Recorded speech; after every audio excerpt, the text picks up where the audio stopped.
po ang maliit na ideya kapag ganito po no ang problema ng ating welding machine.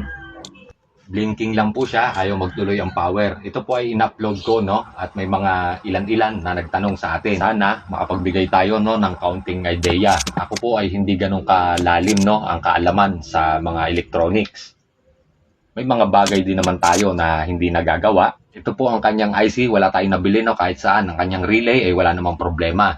At 4 volts lamang po no ang ating nakukuha. Dahilan para hindi mag-switch ang ating relay. Dahil ang hinihingi ng ating relay ay 30 volts no. Dahil wala nga tayong nabiling IC, ang ginamit ko no itong supply ng ating aircon. Ito naman po ay 30 volts din no. Kaya sinubukan ko na i-bypass doon sa ating IC at ito ang ating gagamitin no para mag-operate doon sa ating gate drive transformer na isa rin sa naapektuhan. Ang drive transformer po ay nagpapakawala ng 7 volts para sa ating display ampere rating. At 30 volts naman po no ang magtutugon at magbibigay ng power sa ating relay para ito ay mag-switch para tuluyang mag-power no ang ating welding machine. Dito po sa i-convert nating power supply no kung paano ang ating connection, pwede mo na lang po siyang i-screenshot. Hindi po kasi natin pwedeng pahabain ng ating video dahil may nahabol tayong oras no dito sa Reels. Madali lang naman po siyang sundan no kung inko rin ang tatak ng iyong welding machine, kung ganito rin ang modelo.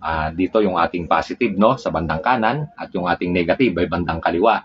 Dito naman sa ating line 1 no nakakonek tayo sa ating rectifier at sa line ng ating relay bago niya ibato palabas. Mabanggit ko lang din po no ang naging issue daw po nito, sabi nung nagpagawa sa atin ay nung hinugot niya ay parang may biglang nag-spark no tapos nung gagamitin niya ay ganito na ang nangyari. Sa madaling salita po no ay wala namang human error no, kumbaga hindi pagkakamali nung tao nung gumamit. Sa palagay ko nangyayari po talaga ito no.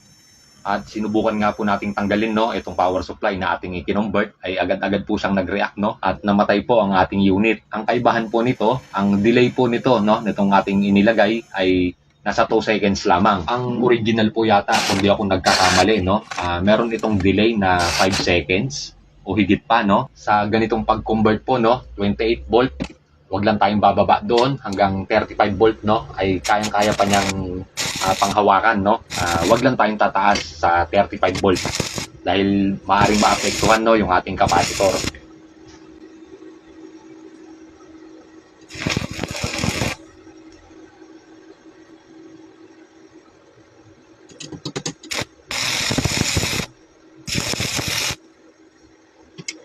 Kung may iba naman po no at mas magandang paraan para madugtungan ang buhay ng ating mga gamit ay patuloy lang po tayo no sa pagbibigayan ng ating mga ideya.